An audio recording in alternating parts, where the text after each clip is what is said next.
नमस्कार. आपण बनवणार आहोत आज मस्त असे सांडगे. हे सांडगे बनवण्यासाठी मी 2 वाटी चण्याची डाळ आणि 1 वाटी मटकीची डाळ घेतलेली आहे. तुम्ही मटकीच्या डाळीच्या ऐवजी मुगाची डाळ घेतली तरीही चालेल. हे सांडगे खूप छान होतात चवीला. याची भाजी तर खूपच टेस्टी लागते. तुम्ही हवं तिथं सगळ्या डाळी मिक्स करून घेऊ शकता किंवा फक्त मटकीची डाळ आणि मुगाची डाळ याचीही बनवू शकता. नुसत्या चण्याच्या डाळीची देखील बनवू शकता किंवा मुगाच्या डाळीचे नुसते बनवू शकता. नाहीतर सर्व 4-5 डाळी एकत्र करून त्याचेही तुम्ही बनवू शकता. पण मी अशा पद्धतीने बनवते. 2 वाटी चण्याची डाळ आणि 1 वाटी मटकीची डाळ घेतलेली आहे. ही डाळ आपल्याला एका भांड्यामध्ये काढून घ्यायची.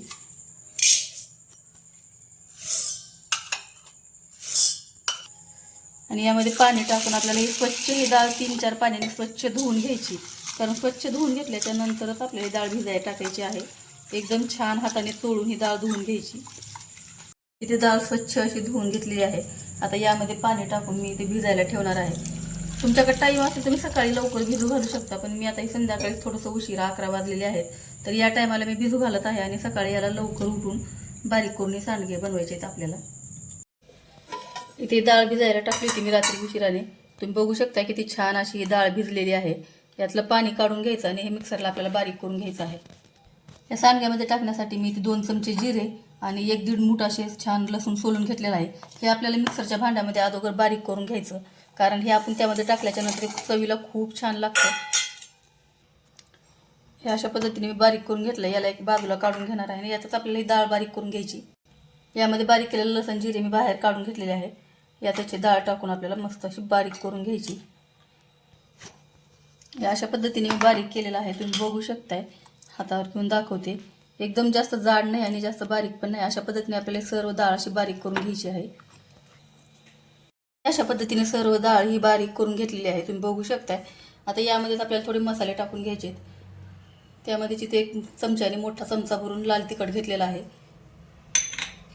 छोटा चमचा हळद, चमचा धने पावडर घेतलेली आहे. आपण बारीक करून घेतलेलं लसण आणि जिऱ्याचं वाटण पण टाकून घ्यायचं आणि बारीक कट केलेली कोथिंबीर टाकून घ्यायची आणि वरतून चवीप्रमाणे मीठ टाकून घ्यायचं. साहित्य टाकून घेतल्याच्या नंतर याला छान असं हाताने मिक्स करून घ्यायचं.